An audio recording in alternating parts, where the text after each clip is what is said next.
ਸਤਿ ਸ਼੍ਰੀ ਅਕਾਲ ਜੀ। ਜਿੱਥੇ ਮੈਂ ਨੌਕਰੀ ਕਰਦਾ ਸੀ ਉਸ ਹੋਟਲ ਵਿੱਚ ਇੱਕ ਖੁਫੀਆ ਕਮਰਾ ਸੀ। ਖੁਫੀਆ ਇਸ ਲਈ ਕਹਿ ਰਿਹਾ ਹਾਂ ਕਿਉਂਕਿ ਸਾਡੇ ਵਰਗੇ ਲੋਕਾਂ ਦਾ ਉੱਧਰ ਜਾਣਾ ਸਖਤ ਮਨਾ ਸੀ। ਜੇਕਰ ਅਸੀਂ ਗਲਤੀ ਨਾਲ ਉੱਧਰ ਚਲੇ ਵੀ ਜਾਂਦੇ ਤਾਂ ਕੋਈ ਨਾ ਕੋਈ ਬੰਦਾ ਸਾਨੂੰ ਵਾਪਸ ਆਉਣ ਦਾ ਇਸ਼ਾਰਾ ਕਰ ਦਿੰਦਾ ਅਤੇ ਦੂਜੀ ਵਾਰ ਉੱਧਰ ਜਾਣ ਤੋਂ ਸਖਤੀ ਨਾਲ ਮਨਾ ਕਰ ਦਿੰਦਾ। ਇਸ ਗੱਲ ਤੋਂ ਸਾਨੂੰ ਕੋਈ ਇਤਰਾਜ਼ ਨਹੀਂ ਸੀ ਕਿਉਂਕਿ ਸਾਡਾ ਕੰਮ ਹੋਟਲ ਵਿੱਚ ਨੌਕਰੀ ਕਰਨਾ ਸੀ। ਪਰ ਫਿਰ ਵੀ ਇੱਕ ਸ਼ੱਕ ਬੰਦੇ ਦੇ ਦਿਮਾਗ ਵਿੱਚ ਪੈਦਾ ਹੋ ਜਾਂਦਾ ਹੈ। ਹਰ ਰੋਜ਼ ਦੀ ਤਰ੍ਹਾਂ ਅੱਜ ਵੀ ਮੈਂ ਦੇਖਿਆ ਕਿ ਵੇਟਰ ਦੀਪ ਉਸ ਕਮਰੇ ਵੱਲ ਜਾ ਰਿਹਾ ਸੀ। ਮੇਰਾ ਦਿਲ ਕੀਤਾ ਕਿ ਮੈਂ ਉਸ ਦਾ ਪਿੱਛਾ ਕਰਾਂ ਅਤੇ ਉਸ ਦੇ ਨਾਲ ਜਾ ਕੇ ਦੇਖਾਂ ਕਿ ਆਖਿਰ ਇਸ ਕਮਰੇ ਵਿੱਚ ਅਜਿਹਾ ਕੀ ਹੈ। ਉੱਧਰ ਆਮ ਵੇਟਰਾਂ ਦਾ ਜਾਣਾ ਮਨ੍ਹਾ ਕਿਉਂ ਹੈ। ਇਹ ਸੋਚ ਕੇ ਮੈਂ ਦੀਪ ਦੇ ਪਿੱਛੇ ਆ ਗਿਆ। ਉਹ ਆਰਡਰ ਦੇ ਮੁਤਾਬਿਕ ਉਸੇ ਕਮਰੇ ਵੱਲ ਵਧ ਰਿਹਾ ਸੀ। ਮੈਂ ਵੀ ਉਸਦੇ ਪਿੱਛੇ ਪਿੱਛੇ ਜਾ ਰਿਹਾ ਸੀ। ਅਚਾਨਕ ਉਸਨੇ ਪਿੱਛੇ ਮੁੜ ਕੇ ਵੇਖ ਲਿਆ ਤੇ ਸਖਤੀ ਨਾਲ ਮੈਨੂੰ ਘੂਰ ਕੇ ਬੋਲਿਆ, ਆਪਣੀ ਜਾਨ ਦਾ ਦੁਸ਼ਮਣ ਕਿਉਂ ਬਣ ਰਿਹਾ ਹੈ? ਇਸ ਕਮਰੇ ਵਿੱਚ ਕੁਝ ਖਾਸ ਹੀ ਲੋਕਾਂ ਨੂੰ ਜਾਣ ਦੀ ਇਜਾਜ਼ਤ ਹੈ। ਰੱਬ ਦੇ ਵਾਸਤੇ ਇੱਥੋਂ ਚਲਾ ਜਾ, ਨਹੀਂ ਤਾਂ ਮੇਰੇ ਉੱਪਰ ਇਲਜ਼ਾਮ ਲੱਗੇਗਾ ਕਿ ਮੈਂ ਤੈਨੂੰ ਆਪਣੇ ਨਾਲ ਲੈ ਕੇ ਆਇਆ ਹਾਂ। ਉਸ ਦੀ ਗੱਲ ਸੁਣ ਕੇ ਮੈਂ ਸ਼ਰਮਿੰਦਾ ਹੋ ਗਿਆ। ਵੈਸੇ ਵੀ ਇਸ ਕਮਰੇ ਨਾਲ ਮੇਰਾ ਕੋਈ ਵਾਸਤਾ ਨਹੀਂ ਸੀ। ਮੈਂ ਵਾਪਸ ਮੁੜ ਆਇਆ, ਕਾਊਂਟਰ 'ਤੇ ਬੈਠਾ। ਮੈਂ ਇਹ ਸੋਚ ਰਿਹਾ ਸੀ ਕਿ ਆਖਿਰ ਇਸ ਕਮਰੇ ਵਿੱਚ ਅਜਿਹਾ ਕੀ ਹੁੰਦਾ ਹੈ। ਉਦੋਂ ਹੀ ਬਾਹਰ ਇੱਕ ਬਹੁਤ ਹੀ ਸੋਹਣੀ ਕਾਲੇ ਰੰਗ ਦੀ ਗੱਡੀ ਆ ਕੇ ਰੁਕੀ। ਮੇਰੀਆਂ ਨਜ਼ਰਾਂ ਗੱਡੀ ਵੱਲ ਹੀ ਟਿਕ ਗਈਆਂ ਕਿਉਂਕਿ ਇਹ ਗੱਡੀ ਬਹੁਤ ਹੀ ਸੋਹਣੀ ਸੀ। ਗੱਡੀ ਦਾ ਦਰਵਾਜ਼ਾ ਖੁੱਲ੍ਹਿਆ ਅਤੇ ਇੱਕ ਕੁੜੀ ਬਹੁਤ ਬੜੀ ਸ਼ਾਨ ਨਾਲ ਚੱਲਦੀ ਹੋਈ ਹੋਟਲ ਦੇ ਅੰਦਰ ਦਾਖਲ ਹੋਈ। ਮੈਂ ਉਸ ਕੁੜੀ ਦੀ ਖੂਬਸੂਰਤੀ ਦੇਖ ਕੇ ਹੈਰਾਨ ਰਹਿ ਗਿਆ। ਉਹ ਬੇਹੱਦ ਖੂਬਸੂਰਤ ਸੀ। ਉਸਦੇ ਚਿਹਰੇ 'ਤੇ ਕੋਈ ਵੀ ਦਾਗ ਨਹੀਂ ਸੀ। ਉਹ ਬੇਦਾਗ ਚੰਨ ਦੀ ਤਰ੍ਹਾਂ ਸੀ। ਮੈਂ ਉਸ ਵੱਲ ਆਪਣੀਆਂ ਨਜ਼ਰਾਂ ਜਮਾਈ ਬੈਠਾ ਸੀ ਕਿ ਇੱਕ ਗਾਹਕ ਦਾ ਆਰਡਰ ਆਇਆ। ਮੈਂ ਆਰਡਰ ਲੈਣ ਲੱਗਿਆ। ਉਹ ਕੁੜੀ ਮੈਨੂੰ ਉਸੇ ਕਮਰੇ ਵੱਲ ਜਾਂਦੀ ਦਿਖੀ। ਮੇਰਾ ਦਿਲ ਮੁਰਝਾ ਗਿਆ। ਮੈਂ ਆਪਣੇ ਨਾਲ ਬੈਠੇ ਦੋਸਤ ਦੇ ਕੰਨ ਵਿੱਚ ਕਿਹਾ, ਇਹ ਕੁੜੀ ਉਸ ਕਮਰੇ ਵੱਲ ਜਾ ਰਹੀ ਹੈ ਜਿੱਥੇ ਸਾਡਾ ਜਾਣਾ ਮਨ੍ਹਾ ਹੈ। ਤੈਨੂੰ ਕੀ ਲੱਗਦਾ ਹੈ ਇਹ ਕੁੜੀ ਇੱਥੇ ਕਿਉਂ ਆਈ ਹੈ? ਮੇਰੀ ਗੱਲ ਸੁਣ ਕੇ ਜੱਸ ਨੇ ਕਿਹਾ, ਯਾਰ ਤੈਨੂੰ ਅੱਜ ਕੱਲ੍ਹ ਦੀਆਂ ਕੁੜੀਆਂ ਦਾ ਤਾਂ ਪਤਾ ਹੀ ਹੈ, ਪੈਸੇ ਅਤੇ ਮਤਲਬ ਦੀ ਖਾਤਰ ਕੁਝ ਵੀ ਕਰਨ ਨੂੰ ਤਿਆਰ ਹੋ ਜਾਂਦੀਆਂ ਨੇ। ਇਹ ਵੀ ਉਹਨਾਂ ਕੁੜੀਆਂ ਵਿੱਚੋਂ ਹੀ ਹੋਵੇਗੀ। ਵੈਸੇ ਵੀ ਤੂੰ ਇਸ ਕੁੜੀ ਨੂੰ ਪਹਿਲੀ ਵਾਰ ਦੇਖਿਆ ਹੋਵੇਗਾ, ਪਰ ਮੈਂ ਹਰ ਰੋਜ਼ ਇਸ ਕਮਰੇ ਵਿੱਚ ਇੱਕ ਕੁੜੀ ਨੂੰ ਜਾਂਦੇ ਦੇਖਦਾ ਹਾਂ। ਪਤਾ ਨਹੀਂ ਕਿੱਧਰ ਜਾਂਦੀਆਂ ਹਨ, ਕੀ ਕਰਦੀਆਂ ਹਨ। ਫਿਰ ਮੈਂ ਉਸ ਕੁੜੀ ਦਾ ਇੰਤਜ਼ਾਰ ਕਰਨ ਲੱਗਾ ਜੋ ਉਸ ਕਮਰੇ ਵਿੱਚ ਗਈ ਸੀ। ਉਸ ਦੇ ਵਾਪਸ ਆਉਣ 'ਤੇ ਉਸ ਦਾ ਦੀਦਾਰ ਹੋ ਜਾਂਦਾ ਮੇਰੇ ਲਈ ਖੁਸ਼ਕਿਸਮਤੀ ਤੋਂ ਘੱਟ ਨਹੀਂ ਸੀ। ਮੈਂ ਉਸ ਦਿਨ ਓਵਰ ਟਾਈਮ ਡਿਊਟੀ ਵੀ ਕਰ ਲਈ। ਮੈਂ ਚਾਹੁੰਦਾ ਸੀ ਕਿ ਕਿਸੇ ਤਰ੍ਹਾਂ ਇਸ ਕੁੜੀ ਦਾ ਚਿਹਰਾ ਦੇਖਣ ਨੂੰ ਮਿਲ ਜਾਵੇ। ਪਰ ਸਵੇਰ ਤੋਂ ਸ਼ਾਮ ਅਤੇ ਸ਼ਾਮ ਤੋਂ ਰਾਤ ਹੋ ਗਈ, ਪਰ ਉਹ ਕੁੜੀ ਦੁਬਾਰਾ ਨਜ਼ਰ ਨਾ ਆਈ। ਉਹ ਕੁੜੀ ਮੇਰੇ ਲਈ ਕਿਸੇ ਸੁਪਨੇ ਤੋਂ ਘੱਟ ਨਹੀਂ ਸੀ। ਤਾਂ ਹੀ ਤਾਂ ਉਸ ਦਾ ਇੰਤਜ਼ਾਰ ਕਰਨ ਲੱਗ ਪਿਆ, ਪਰ ਉਸ ਨੂੰ ਆਉਣਾ ਨਹੀਂ ਸੀ ਅਤੇ ਉਹ ਆਈ ਹੀ ਨਹੀਂ। ਮੇਰੇ ਦੋਸਤ ਜੱਸ ਨੂੰ ਵੀ ਮੇਰੇ ਦਿਲ ਦੀ ਹਾਲਤ ਦਾ ਅੰਦਾਜ਼ਾ ਹੋ ਗਿਆ। ਉਹ ਕਹਿਣ ਲੱਗਿਆ ਕਿ ਮੈਂ ਜਾਣਦਾ ਹਾਂ ਤੂੰ ਉਸ ਕੁੜੀ ਦਾ ਇੰਤਜ਼ਾਰ ਕਰ ਰਿਹਾ ਹੈ, ਪਰ ਕੀ ਤੈਨੂੰ ਪਤਾ ਹੈ ਜਿਹੜੀ ਕੁੜੀ ਇੱਕ ਵਾਰ ਉਸ ਕਮਰੇ ਵਿੱਚ ਚਲੀ ਜਾਵੇ ਉਹ ਵਾਪਸ ਨਹੀਂ ਆਉਂਦੀ।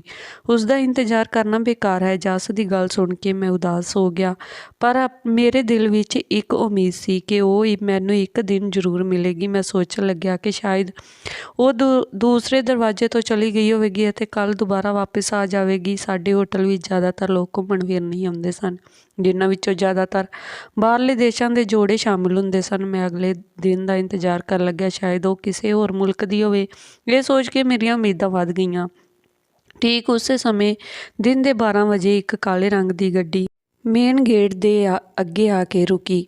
ਮੇਰੀ ਖੁਸ਼ੀ ਦਾ ਕੋਈ ਟਿਕਾਣਾ ਨਾ ਰਿਹਾ। ਗੱਡੀ ਵਿੱਚ ਇੱਕ ਕੁੜੀ ਨਿਕਲੀ ਜੋ ਉਸੇ ਕੱਦ ਕਾਠੀ ਦੀ ਸੀ। ਮੈਂ ਸਮਝ ਗਿਆ ਇਹ ਉਹ ਕੁੜੀ ਹੈ, ਪਰ ਇਹ ਕੀ, ਉਸਨੇ ਤਾਂ ਆਪਣਾ ਚਿਹਰਾ ਹੀ ਢੱਕਿਆ ਹੋਇਆ ਸੀ ਤੇ ਸਿਰ ਵੀ ਢੱਕਿਆ ਹੋਇਆ ਸੀ, ਜਿਸ ਕਰਕੇ ਮੈਂ ਉਸ ਦਾ ਚਿਹਰਾ ਨਾ ਦੇਖ ਸਕਿਆ। ਪਰ ਦਿਲ ਵਿੱਚ ਖੁਸ਼ੀ ਬਹੁਤ ਸੀ ਕਿ ਉਹ ਕੁੜੀ ਕਿਤੇ ਨਹੀਂ ਗਈ, ਬਲਕਿ ਇਸੇ ਹੋਟਲ ਵਿੱਚ ਦੁਬਾਰਾ ਆਈ ਹੈ। ਮੈਂ ਜੱਸ ਨੂੰ ਵੀ ਉਸ ਵੱਲ ਵੇਖਣ ਲਈ ਕਿਹਾ। ਉਹ ਕਹਿਣ ਲੱਗਾ ਕਿ ਤੈਨੂੰ ਕੋਈ ਗਲਤ ਫਹਿਮੀ ਹੋਈ ਹੈ, ਇਹ ਕੋਈ ਹੋਰ ਕੁੜੀ ਵੀ ਹੋ ਸਕਦੀ ਹੈ, ਉਸਨੇ ਤਾਂ ਆਪਣਾ ਚਿਹਰਾ ਵੀ ਢੱਕਿਆ ਹੋਇਆ ਹੈ। ਤੂੰ ਇਸ ਹੋਟਲ ਵਿੱਚ ਆਉਣ ਵਾਲੀਆਂ ਕੁੜੀਆਂ ਉੱਤੇ ਆਪਣਾ ਦਿਲ ਨਾ ਲਾ। ਇੱਥੇ ਤਾਂ ਅਵਾਰਾ ਅਤੇ ਅਯਾਸ਼ੀ ਕਰਨ ਵਾਲੀਆਂ ਕੁੜੀਆਂ ਹੀ ਆਉਂਦੀਆਂ ਨੇ। ਤੂੰ ਤਾਂ ਇੱਕ ਸ਼ਰੀਫ ਘਰ ਦਾ ਮੁੰਡਾ ਹੈ। ਜੱਸ ਦੀਆਂ ਗੱਲਾਂ ਮੈਨੂੰ ਚੁੱਭ ਰਹੀਆਂ ਸਨ, ਪਰ ਉਹ ਠੀਕ ਕਹਿੰਦਾ ਸੀ। ਭਲਾ ਇੱਕ ਹੋਟਲ ਦੇ ਕਮਰੇ ਵਿੱਚ ਇੱਕ ਇਕੱਲੀ ਕੁੜੀ ਦਾ ਕੀ ਕੰਮ? ਮੈਂ ਉਸ ਕੁੜੀ ਨੂੰ ਦੇਖਣਾ ਚਾਹੁੰਦਾ ਸੀ। ਜਦੋਂ ਉਹ ਅੰਦਰ ਵੱਲ ਨੂੰ ਜਾਣ ਲੱਗੀ, ਮੈਂ ਉਸ ਦਾ ਪਿੱਛਾ ਕੀਤਾ। ਪਤਾ ਨਹੀਂ ਕਿਹੜੀ ਚੀਜ਼ ਮੈਨੂੰ ਉਸ ਵੱਲ ਖਿੱਚ ਰਹੀ ਸੀ। ਜੱਸ ਨੇ ਮੈਨੂੰ ਮਨ੍ਹਾ ਵੀ ਕੀਤਾ ਕਿ ਜੇਕਰ ਤੈਨੂੰ ਮਾਲਕ ਦੇ ਉਸ ਖਾਸ ਵੇਟਰ ਨੇ ਦੇਖ ਲਿਆ ਤਾਂ ਉਹ ਤੇਰੀ ਚੰਗੀ ਤਰ੍ਹਾਂ ਕਲਾਸ ਲਾਵੇਗਾ। ਗੱਡੀ ਵਿੱਚੋਂ ਨਿਕਲਣ ਵਾਲੀਆਂ ਕੁੜੀਆਂ ਨੂੰ ਉਸ ਮੁੰਡੇ ਦੇ ਨਾਲ ਜੱਸ ਹੀ ਅੰਦਰ ਕਮਰੇ ਤੱਕ ਲੈ ਕੇ ਜਾਂਦਾ ਸੀ। ਪਰ ਉਸ ਦਿਨ ਮੈਥੋਂ ਸਬਰ ਨਹੀਂ ਹੋਇਆ। ਮੈਂ ਉਸ ਕੁੜੀ ਦੇ ਪਿੱਛੇ ਪਿੱਛੇ ਤੁਰ ਪਿਆ। ਮੈਂ ਉਸ ਨਾਲ ਗੱਲ ਕਰਨ ਦੀ ਕੋਸ਼ਿਸ਼ ਕੀਤੀ ਪਰ ਉਹ ਹੋਰ ਤੇਜ਼ ਤੁਰਨ ਲੱਗੀ।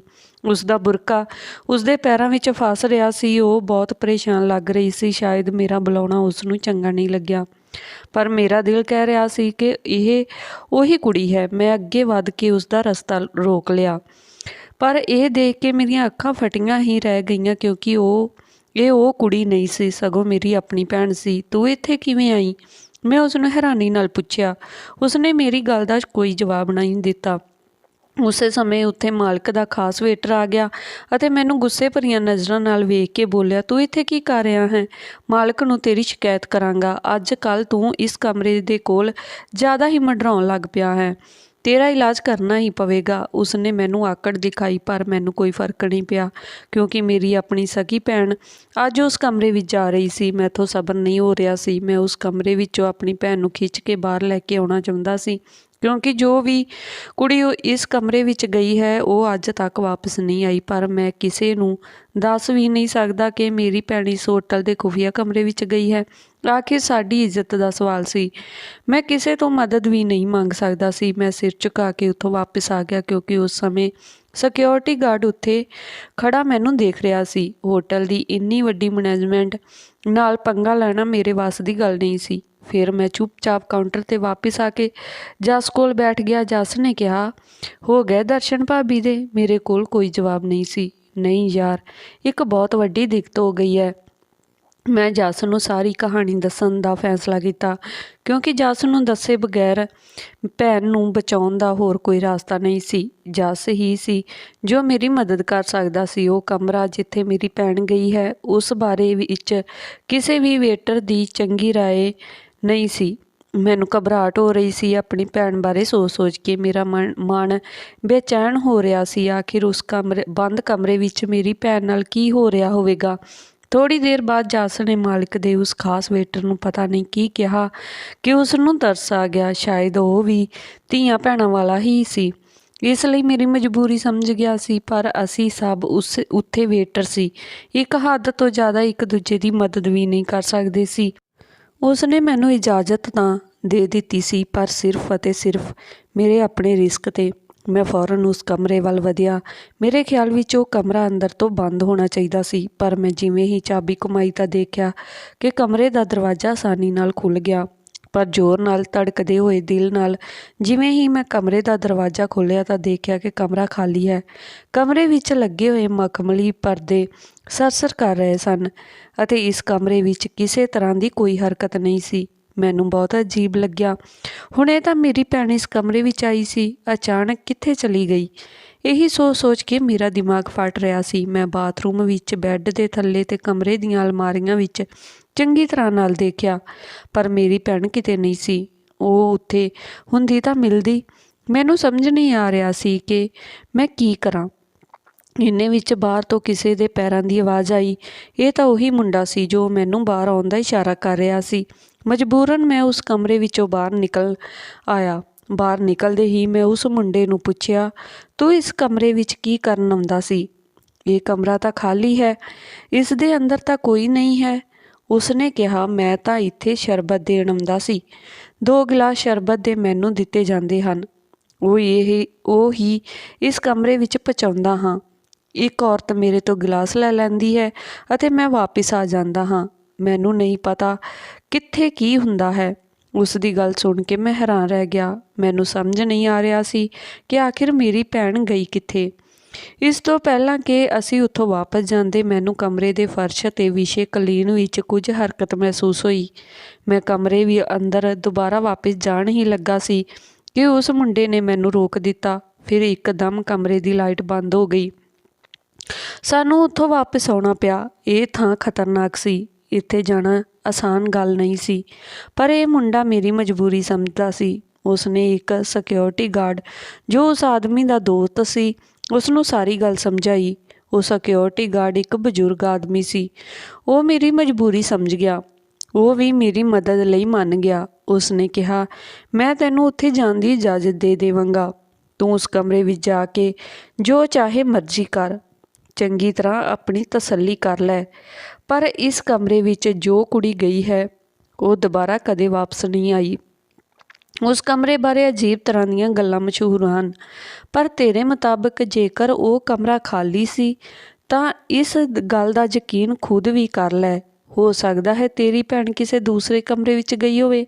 ਉਸ ਦੀ ਗੱਲ ਸੁਣ ਕੇ ਮੈਨੂੰ ਗੁੱਸਾ ਤਾਂ ਬਹੁਤ ਆਇਆ, ਪਰ ਮੈਂ ਚੁੱਪ ਰਹਿ ਗਿਆ। ਮੈਨੂੰ ਆਪਣੀ ਭੈਣ 'ਤੇ ਪੂਰਾ ਭਰੋਸਾ ਸੀ। ਉਹ ਕਦੇ ਵੀ ਆਪਣੇ ਮਾਂ-ਬਾਪ ਦੀ ਇੱਜ਼ਤ ਨੂੰ ਦਾਗ ਨਹੀਂ ਲਗਾ ਸਕਦੀ ਸੀ, ਪਰ ਉਸ ਦੀ ਇਸ ਹਰਕਤ ਨੇ ਮੈਨੂੰ ਆਪਣੇ ਦੋਸਤਾਂ ਦੇ ਸਾਹਮਣੇ ਸ਼ਰਮਿੰਦਾ ਕਰ ਦਿੱਤਾ ਸੀ। ਪਰ ਉਹ ਮੇਰੀ ਭੈਣ ਸੀ ਤੇ ਮੈਂ ਉਸ ਨੂੰ ਇਸ ਤਰ੍ਹਾਂ ਨਹੀਂ ਛੱਡ ਸਕਦਾ ਸੀ। ਮੇਰੇ ਮਾਂ-ਬਾਪ ਉਸ ਦੇ ਘਰ ਤੋਂ ਗਾਇਬ ਹੋਣ ਕਰਕੇ ਪਰੇਸ਼ਾਨ ਹੋਣਗੇ। ਮੈਂ ਉਸ ਸਿਕਿਉਰਿਟੀ ਗਾਰਡ ਦੀ ਮਦਦ ਨਾਲ ਉਸ ਦਰਵਾਜ਼ੇ ਤੱਕ ਪਹੁੰਚਣ ਵਿੱਚ ਦੁਬਾਰਾ ਕਾਮਯਾਬ ਹੋ ਗਿਆ।